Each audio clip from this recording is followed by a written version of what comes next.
Hey, welcome to Being Creative. My name is Rick Leaf. As you know, I am the host of this show where I talk to myself about lots of things because I find me super interesting.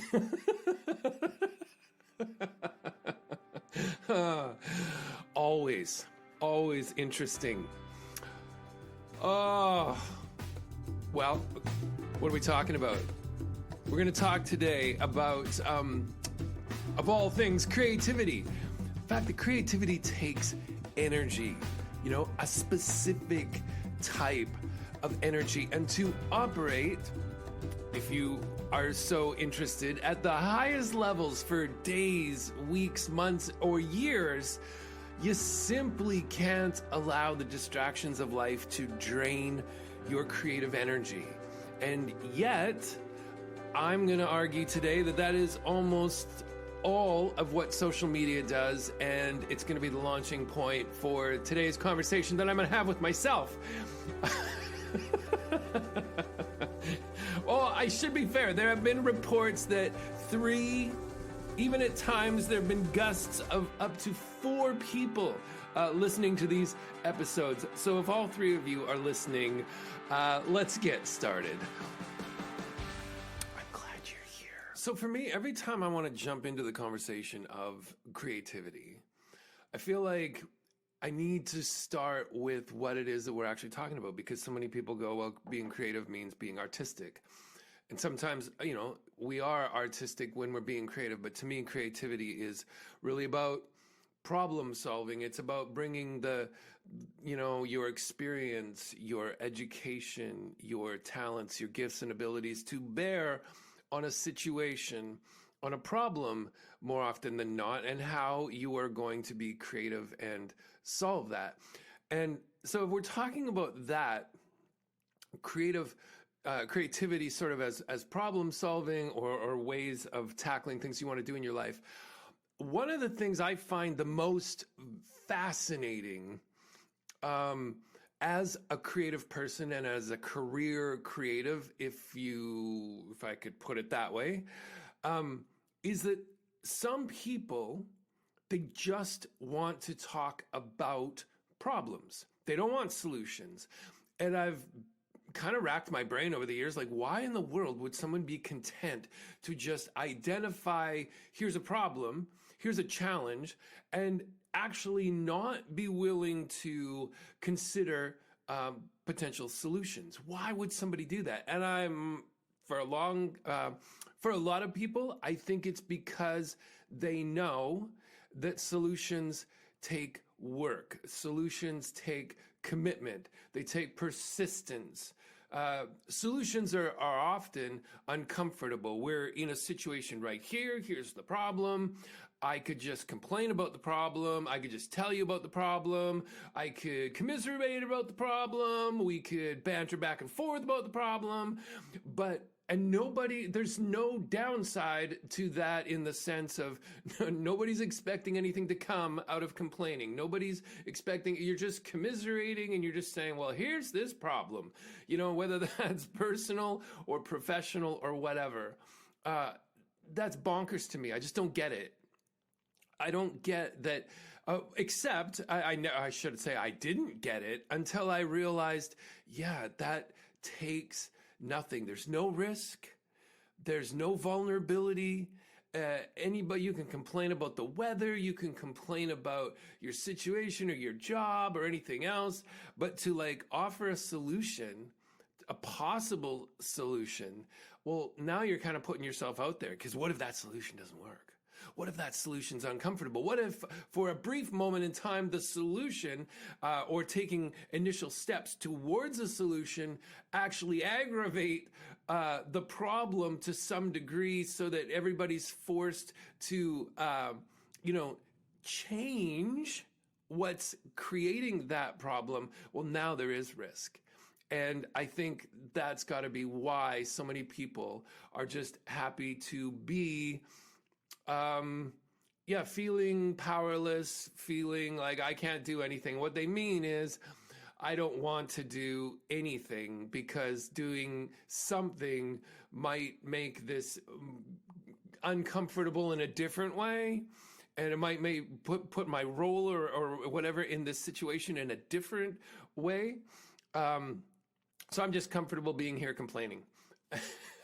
So when it comes to creativity as problem solving energy, definitely the environment that you find yourself in and that you create for yourself, it's vital to what happens to that creative energy that each one of us have that could provide solutions and alternatives to this situation. Because if you feel powerless and you're going to just surround yourself with that kind of whatever, feelings of, I can't do anything about this, that mental state does absolutely draw and drain the creative energy that you could have that would make you more happy, that would make you more fulfilled, that would actually provide solutions to this. And somebody said to me years ago, they're just like, how is it that they were identifying that we were similar? And they were like, how is it that you are willing to have all of these uncomfortable conversations, whether it's working in a collective or whether it's living in community? Most of my life has been, a lot of it has been creative projects. So there's lots of different people involved. And then, of course, I live in a community house and have for the last 10 years, but I've lived in community as our family for years in different iterations. And so they were like, how is it that you're willing to have these uncomfortable conversations when, you know, like, don't they suck? Doesn't it suck to do that? And I'm like, of course it sucks in the moment.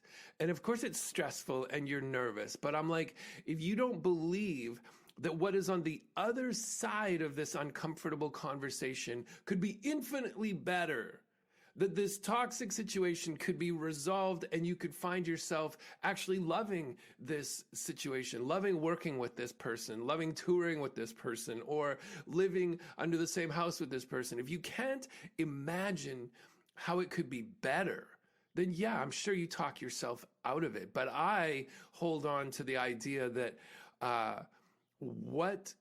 as uncomfortable as this might be, and it might be a series of uncomfortable conversations or days or weeks or whatever, my belief that on the other side of that, and it bears telling, that I've come to this conclusion through my experiences over the years, that you have this kind of really uncomfortable moment and it's worth it because of what is on the other side. And the only way to get to the other side is to have that conversation in the first place. So I've been very, I think in my younger years, just very extroverted as a person and as a personality. The older I've gotten, the more kind of guarded I have become about the circle that the center where I come from, because I realize, in a toxic place, I can't be my best. I'm spending, there's just, things are draining too much of my energy, mentally, whatever the soul is, even physically, you just feel worn out and you can't be your creative best. So, that's been a fascinating kind of thing to realize where I draw the boundaries and who I have to keep on the other side of that boundary. Just very limited access to the core of who I am and where I'm coming from. One of the other things beyond the interpersonal aspect was in the kind of the cultural the culture that we participate in and let ourselves be part of. Now, I said, being creative doesn't mean being an artist, and you understand what I mean. Actually, I should just say I understand what I mean, because I'm the only person here having this conversation, and I think the three of you could probably keep up. So anyway, I really love this idea that nobody's listening and it doesn't matter. And I don't have to explain anything to anybody. It's just like, I'm just sitting here talking to myself, having a great time. The aspect of art, that was what I was going to say. There's been lots of ways that people have described what art is. And I think the one that I like the best is art is a conversation with the artist. And what I love about that is, when I think about if you hear a director that you really like has a new movie out, it's like, what are they writing? Jordan Peele, he's got all these movies that keeps coming out. And every time you hear there's a new Jordan Peele movie, when I hear that, I'm like, oh, I want to see what he's thinking. I want to see what he's come up with now. Could be like that with authors, with musicians. You're just like, you want to go, listen to the album. What have they been thinking? What have they been going through? What are they writing about right now? You're having this conversation with the artist through their art. I love that. I think about that all the time when I think about social media, as far as, and I'm gonna include entrepreneurs along with artists. We probably all bought into this idea that social media was going to give us this really powerful tool to connect with our audience, with our clients and customers. And it's really going to help us build our brand or our identity and help us sell our products and our services or whatever it happens to be. And thinking about it in the context of art as a conversation with the artist, what do most artists and even entrepreneurs, what do they use social media for? It's usually about them on stage, under the lights, looking cool. It's them, at a photo shoot. It's them on stage. It's them. It's not the art. It's kind of like I think about it as in, if you've ever been to a party, house party or some kind of a meet and greet, and you get there and you're running across all kinds of fascinating people, and then you meet this one person that's just like me. They're like, then I did this and then I did this, and here's a picture. They pull out their phone and they're showing you pictures of themselves like in Cabo or something on the beach, or here's me in my Speedo, here's me on my motorbike, and you're just like, do you want to hang out with that person? Ever? Do any of us ever want to hang out with that person? The me person? Of course we don't. Because we all want to be part of the story of our own lives, and we're not sitting here wanting to be spectators, unless you go to church. Then you're probably happy to just sit silently in the pew. Oh man, I can't talk about anything without throwing religion under the bus. I'll work on that later. Anyways, social media, it's why I think it's such a drain, and why ultimately it is just drains the creative energy from artists and entrepreneurs, which is the last thing we need, doesn't move any of our values forward in any way, doesn't include or invite people into a conversation with our art, because we don't know how to do that. We just are posting pictures about ourselves looking cool. So with that in mind, it was a year or two ago. I'm just going to pull it up here so I don't get it wrong. I read this article, and I think maybe this was the one. The title is "Facebook Banned the Creator of, quote, Unfollow Everything," unquote, and sent him a cease and desist letter. The creator of the popular browser extension says that the social media giant badgered him to shut it down.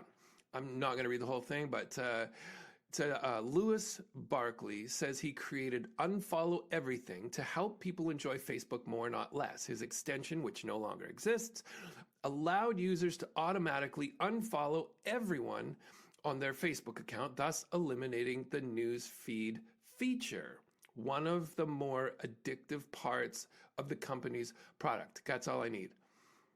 I read that and I was like, what? And this is the thing that I find so fascinating right now. This conversation comes up everywhere all the time. It doesn't matter. I guess it's this, whatever, let's call it the confirmation bias there are people who just absolutely believe they're not being manipulated in any way by rage bait, clickbait, the culture of driven by algorithms. Chalmith Palihapitiya, I think is how you say his name, was one of the executives back in the day in Facebook as in its ascension, in its days of ascension, as it was really figuring stuff out and becoming such a global player. He's done TED Talks and all sorts of things about the fact that social media, and Facebook in particular, isn't broken, that it's working exactly the way they intended, only it's working better than they ever anticipated. And he often will just say social media is tearing apart the social fabric of civilization. So he regrets being part of everything else, but they did studies, inspirational quotes and stories and cute little things like kitties and puppies and how-to videos. Nothing drove engagement in viewers more than rage, more than getting people upset about stuff. And the thing about this whole algorithm-driven experience is that it doesn't care what you believe. It doesn't care how crazy, how sane, whether it's left, right, or what. It doesn't care. It will figure out what makes you mad, and it will just start pumping that crap into your newsfeed. And I'll admit, as I'm trying to get a handle on this culture that I've surrounded myself with and the center and core of who I am and where I'm coming from, and started to identify, man, this is draining me. This is draining me. This is distracting me. I started and Facebook, whenever I adopted it, I don't know, 2005 or 6, whatever, it's been going on for about 15 years. It's been part of my life. And I was like, as much as I wanted to say, I'm not going to go there, whatever, there's only two things. I do lots of work in schools, and lots of schools still use Facebook to connect with their community. And so I wanted to be able to see that, to be part of that when I'm in the school, if they're sharing stuff that I've done with the school or whatever. I wanted to be able to be part of that, and Marketplace, like looking for, stuff online. But, so I want to keep it, but that's really where I want to relegate it to in terms of my life. And like anyone, you sit there, it's been this 15-year pattern of what you do when you start scrolling through things, when you're bored, when you're in an idle moment. You could just be sitting there in the tranquility of your own mind, and you pull your phone out in the grocery store and you sit there for 3 minutes and you scroll through Facebook. And I hated that I would still give into that habitual pattern. So then I read this thing about Lewis Barkley made this app which would which would unfollow everybody. So let's say at the time I had well over 1,000 people that I connected with on Facebook, because when I adopted Facebook and got into it, that was when it was just taking off, and I was touring all the time, and you'd get back to the hotel room after a show and you'd have like 20 new friend requests from people that were in the audience. And I told myself, oh, this is going to be a powerful way to develop a fan base and really connect with my audience and blah, blah, blah. And really it was just I ended up with 1,000, 1,500, I don't know what it was, people, most of whom I've never met, didn't know, it was not a conversation about the art. It was always about me just looking cool. And, so then I was like, what are you saying? That if I unfollowed these people, and the idea was that in this Lewis Barkley was saying, well, people aren't going to want to go through person by person and unfollow everybody.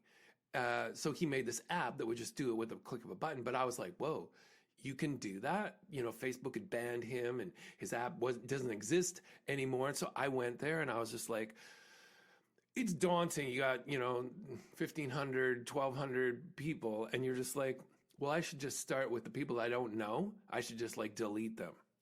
So I just committed myself to just going through Facebook and just deleted 1,000 plus people. That was step one.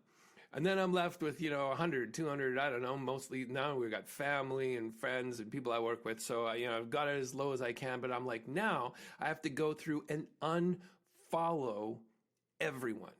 That means my best friends, my business partner, my kids, my partner, like it's unfollowing everyone. And once I unfollowed everyone, yeah, there's nothing for the algorithm to use to pump any news into your feed. So every time, if I did have those moments of habitual weakness and I'm like, oh, I'll just pull my phone out and scroll through Facebook, I'd open it up and it'd be like, there's nothing here. Looks like something's broken, or I can't remember what it says. It looks like, wait, let me just pull it up here. What does it say? Because I think it's so funny every time it says it to me. So nothing comes up. Oh, you're all caught up. You've seen all the new posts from your friends, groups, and pages. And there's literally nothing there. You can't scroll anywhere and get any more information. So that was a problem-solving thing that I came up with. I could just say, oh, I wish I didn't scroll and waste my time and just complain about it. Or I could read that article about Lewis Barkley, say, doggone, that would have been great if I could have just with one click of a button. But I managed to take that tiny little step, which has had a huge impact, to be able to not, anytime I was, by now, I know that there's nothing there. It's boring. There's not even a point of opening it up. I can still open it up. I can still, if I want to, go check in on the 100 or 200 people that I'm still connected with if I want to see what they're going on. But I have to be very intentional about that. And that usually comes with a reason to look them up. Or I can go to Marketplace anytime I want. So, or schools. I could easily find the schools that I'm still connected to. So that was my deal. Twitter, oh my God, what a toxic soup that is. I just deleted that off my phone. And it's the less, have you ever heard that expression, the less you do something, the less important it seems? Oh, Twitter is that, man. That is just I don't even know. If I did the other day, I used somebody on Unsplash. I don't know if you ever go to unsplash.com. It's photos that different photographers will let you use royalty free or whatever. So sometimes if I'm putting together a little, I don't know, some kind of a brochure or something, and I want a picture of dodgeball, I could go search for that. Maybe there's a picture of dodgeball and I could use it. And then usually when you're downloading it so that you can use that image, it'll say, hey, you want to give a shout out to this photographer or whatever. And so the easiest way for me to do that is just click the Twitter share, and then it just tags them and says, thanks to so-and-so for letting this image be used. And here's their kind of way to find them. And I definitely always want to do that. So the other day I posted that just to say thanks to this person. And, Twitter opens up and just the one screen in front of me, I was on my computer, the one screen that opens up, everybody's just absolutely dumping on this city councilor in the city that I live in that he was just trying to post some positive thing, and everybody's just ripping on him. I as fast as I could close it down, I'm just God, get that crap out of my life so that I can be positive and hopeful and engaged and focused on making the world a better place in whatever way my talents and abilities and experience and education allow me to be. So, man, I think there's literally no reason. In fact, I remember many years ago, I used to post freaking every day on Facebook. It would be something. And I remember this one day, I don't know, I was busy or I was doing something and I wasn't going to get a post. And I remember thinking, what about all the people who... What about all the people who are going to go to my page looking to get through their day with what did Rick think or what has he got for us today? And if I let them down, how are they going to make it through the day? And then I remember thinking, are you bonkers? Nobody cares. Nobody cares any more than this podcast. So find the way to create a space for yourself. Like, you could just say, oh, it sucks that Facebook's everywhere and you can't get away from it. Or maybe you, instead of just scrolling, maybe you take your scrolling opportunity to start like whittling down the people who are involved. Or I also remember this guy, was a business guy I followed a few years ago, and he was talking to, of course, for entrepreneurs and business people. But I think it's fair for anybody, to be honest. His point was every piece of content you create should add value to somebody's life. And I thought, man, no kidding. Right on. So no more stupid pictures. Like if I wanted to show you, oh, I was on stage and I look really cool under this light. And it's like, does that add anything to your life? And by add anything to your life, I could just be like, did you chuckle? Did you smile? Did it make you think? Did it point you toward an article or an idea that might make your life a little bit better, or provide a solution to a problem that you might have? It could be anything. It could be really simple. But instead of just going, hey, here's me looking cool, the minute I started like putting that requirement in my head for anything I was going to share, like I had a couple weeks ago, I was in an airport. I had a really long layover, and I'm just by myself, and I'm just like, what am I going to do? And I just like, oh, I'm going to do a photo shoot with myself in this airport and just kill time. And I'm just walking around and just trying to find different lights and trying to play with the camera on my phone and try to do different things, just amusing myself and being creative, right? So I get a few photos and I'm like, okay, so now I got this. Now what am I going to do with it? And it's like, I could have just posted 3 or 4 photos and just said, here's me in the airport trying to look cool. Actually, that would have been pretty funny. I should do that next time. But I just adding just a line or two to try to make it a story. Like, oh, the striptease, the security striptease, that was revealing, or that was an experience. There's some stupid thing that I say. Just trying to share a picture like, hey, I'm in the airport with a layover, and the last one was, if you're bored, it's your fault. That was definitely a meme I saw many years ago. And I like the idea of just like, yeah, I'm totally by myself. I could be totally bored out of my mind or frustrated that I'm stuck in this airport for hours, or I could just be like having fun, walking around being an idiot and super amusing myself, which is what I chose to do. And I just, wanted to share that. So I think in this in this world of trying to find solutions to the problems that face you, the problems in your life are different than the problems in mine. But I strongly encourage everybody I meet and have any opportunity to talk with to see yourself as an agent of change. You are not powerless. You are not voiceless and hopeless and helpless in the situation that you're in.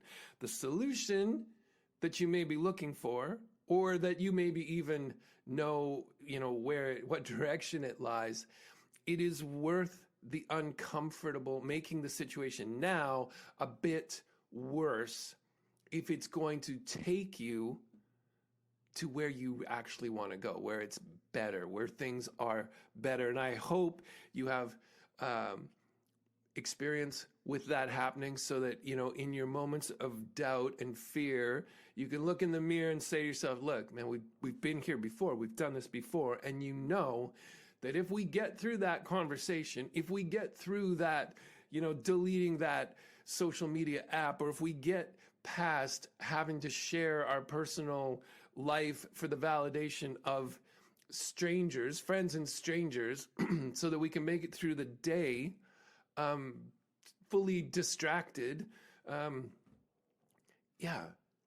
If we can get to that point where we're like, you know what, I have the ability to make in some small way, but measurable way, make my life better, to make my mental state of mind, my heart, my soul, whatever, to give it what it needs to be creative so that my life can be better.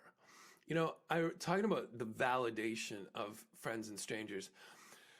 I have this, man, I've done this so much. I think maybe that's why I'm so passionate about this particular subject, because I feel like I spent maybe 20 years of my life draining my creative energy through all of these different things. I remember I was living in Winnipeg many years ago, and I was meeting some very, very interesting people, artists, and there was this one guy. He was a political cartoonist, and he was an author, and he was a painter, and he was a neighbor, and we had these many different great.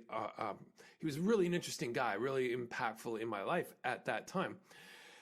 And with my group Tribe of One, we had gone to Kosovo as part of an initiative of the Foreign Affairs Department of Canada. It was for a pilot project for children in armed conflict. I'd written this pilot project for Tribe of One to go. This was, when NATO was bombing Serbia and that whole kind of region. And there was, I remember seeing on the TV, there was like a couple 100,000 refugees outside of Skopje, Macedonia.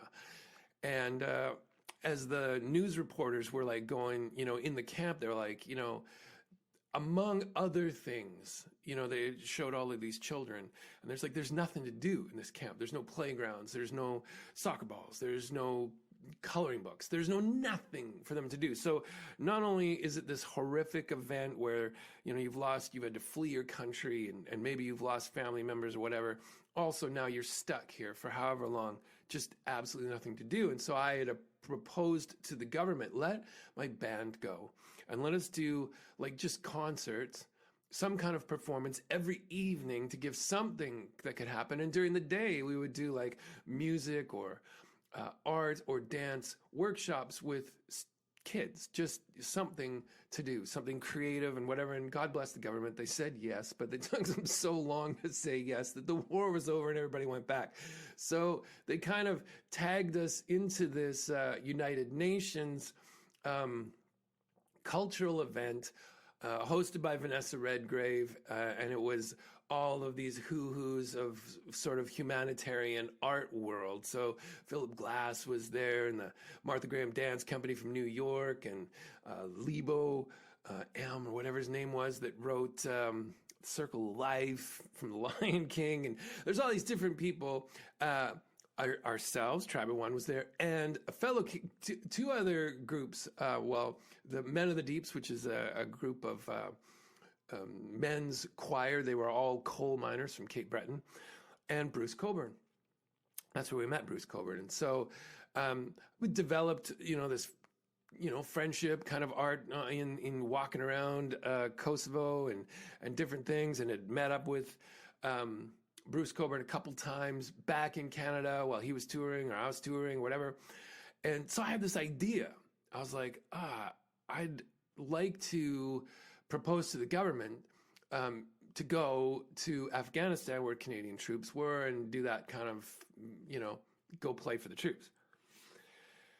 And I thought, you know what? They don't know who I am. They don't care who I am. But if maybe with this, having met Bruce Cockburn, and he's got this kind of history of being such a socially active artist, maybe I could approach him through his manager, and maybe I could go with him, and then they did know him, and maybe that would be a way to make it happen. So I'm walking down the street to this friend's house in Winnipeg, this guy who's been quite instrumental.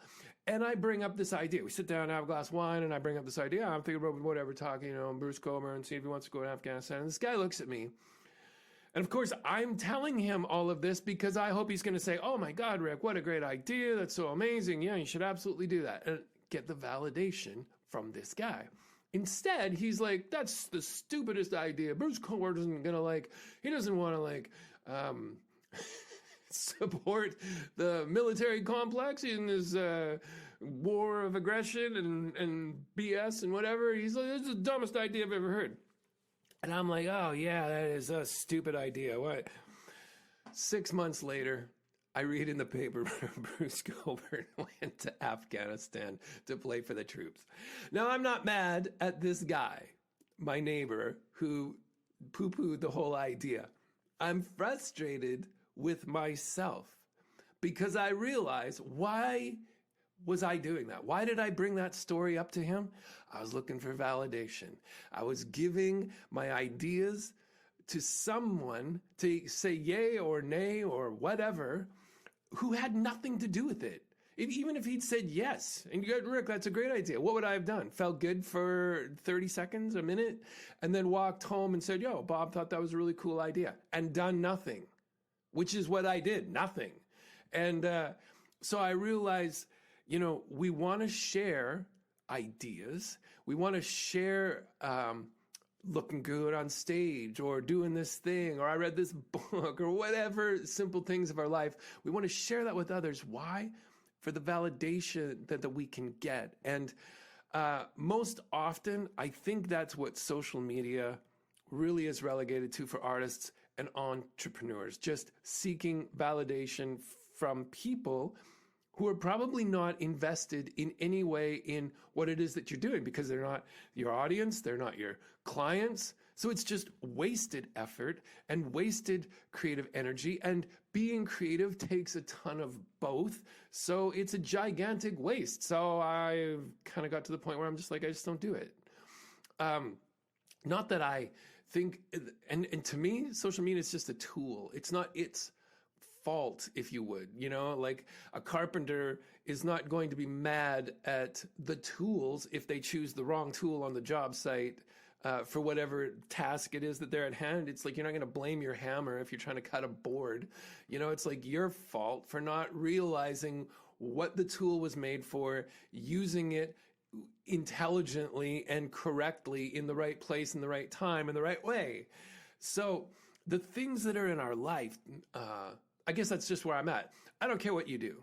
The three of you, the three of you can just do whatever you want today.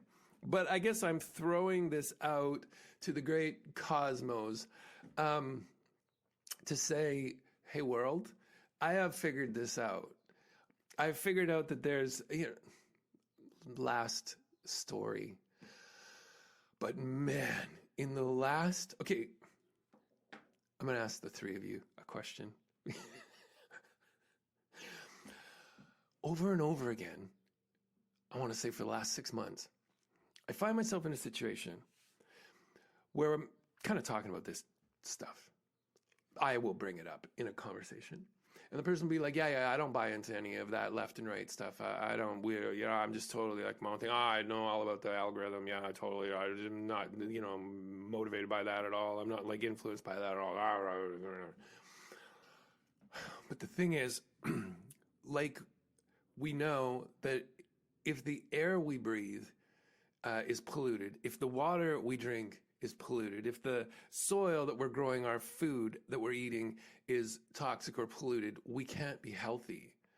And I think it just bears making a comparison that this online world that we all adopted, that we all bought into, whether it's social media or otherwise, it's toxic.